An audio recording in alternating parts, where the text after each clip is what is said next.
It's because it's basketball season, and the basketball kids are concerned with being eligible to play.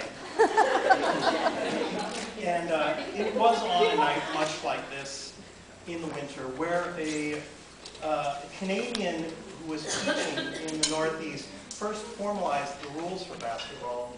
This was in the year 1892. Also in that year, America's greatest poet, Walt Whitman, passed away. And it's quite unlikely that Whitman, who'd been suffering a stroke, he had a stroke about half a dozen years before that, it's unlikely he knew anything about basketball.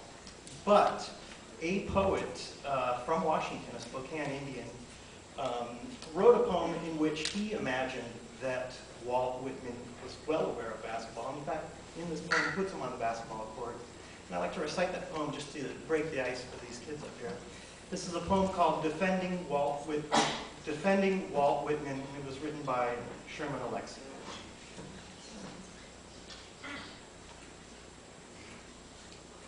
Basketball is like this for young Indian boys, all arms and legs and serious stomach muscles.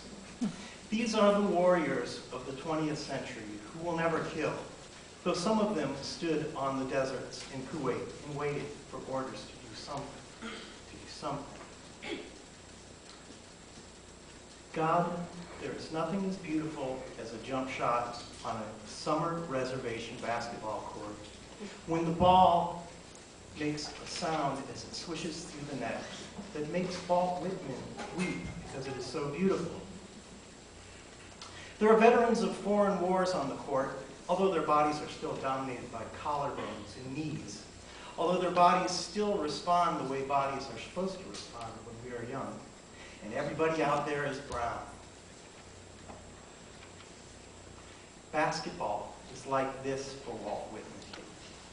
Walt Whitman is a small man, and he has a beard that is enormous, outrageous on the reservation. Walt Whitman weeps because he believes in God. Walt Whitman starts to dream of the Indian boy who will defend him, trapping him in the corner, all flailing arms and legs, and legendary stomach muscles. And everybody out there is brown. Walt Whitman shakes because he believes in God. And Walt Whitman dreams of the first jump shot that he'll take, the ball arcing clumsily from his hands as it hits the net and sparks with such a poor shot. Walt Whitman shakes because he believes in God. Walt Whitman smiles, and his beard hangs outrageously on this reservation. His beard makes the Indian boys righteously laugh. His beard frightens younger Indian boys. His beard tickles the skin of the boys as they race from basket to basket. His beard, his beard.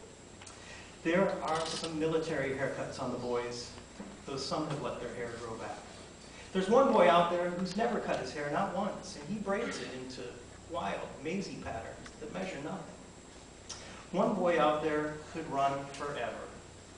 Look how he leaps for that rebound, his back arched like a salmon, as if the court were the river, as if the rim were a dam, as if the very air were a ladder leading the Indian boy back home. Walt Whitman weeps because he believes in God. Walt Whitman stands at the center court, and the boys brush by him as they run from basket to basket.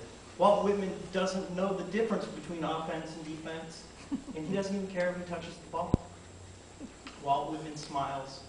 Walt Whitman shakes because he knows that this game is his.